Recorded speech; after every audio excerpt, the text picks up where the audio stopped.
So let's keep going with that idea. Now, there's this syndrome that goes around in guitar players that we believe we have to have a certain quality of instrument, we have to have effects, especially with the electric guitar, and a certain type of amp. But I'll tell you right now that most of your tone is going to come from your hands. So what I do here, working with the number 3, is I'm going to take 3 notes that I like. Let's say these 3.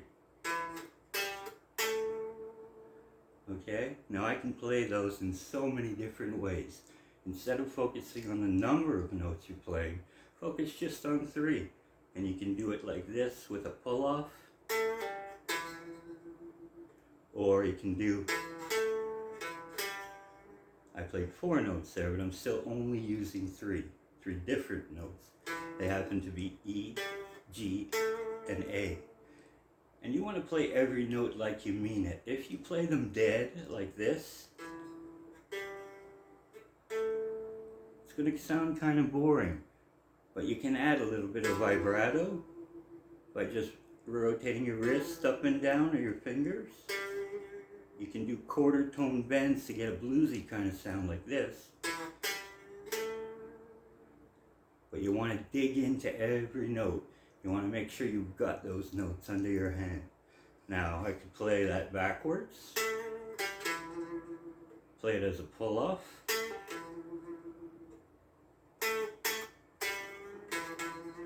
Repeat a couple notes, just like that. And there's so many other ways. I mean, I could stay here for probably 15 minutes just showing you different ones. So what I recommend is pick 3 notes anywhere.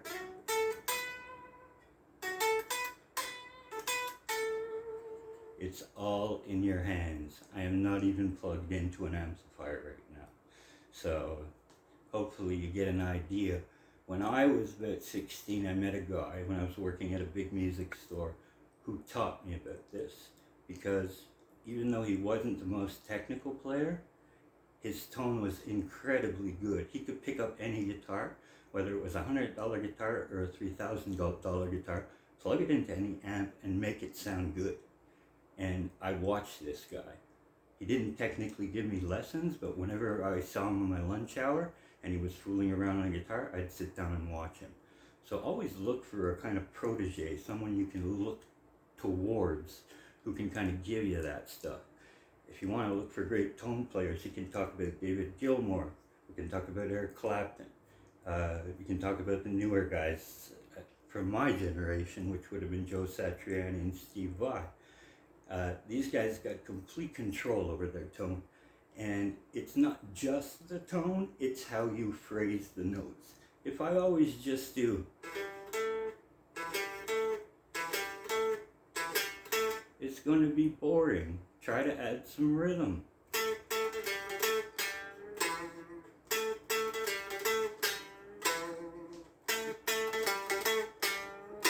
You get the idea?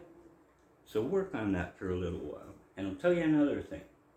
We talk about the secrets of music and the secrets of guitar playing. But the truth is, there's no one secret. There's no one secret that's going to turn you into a fabulous guitar teacher. It's a number of different small secrets. And that there is one important one. So every time you pick up your guitar, if you're going to do it right, you might as well put the effort into it. You're putting the time in anyway. Technical exercises are one thing.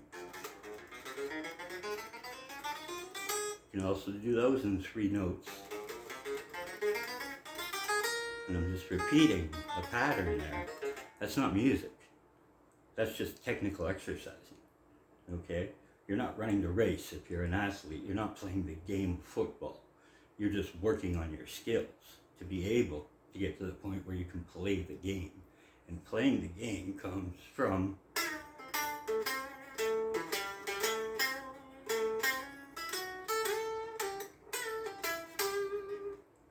being able to phrase.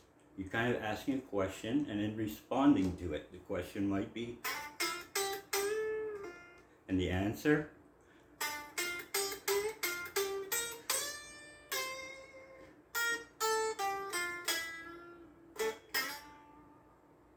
get the idea? So work on that.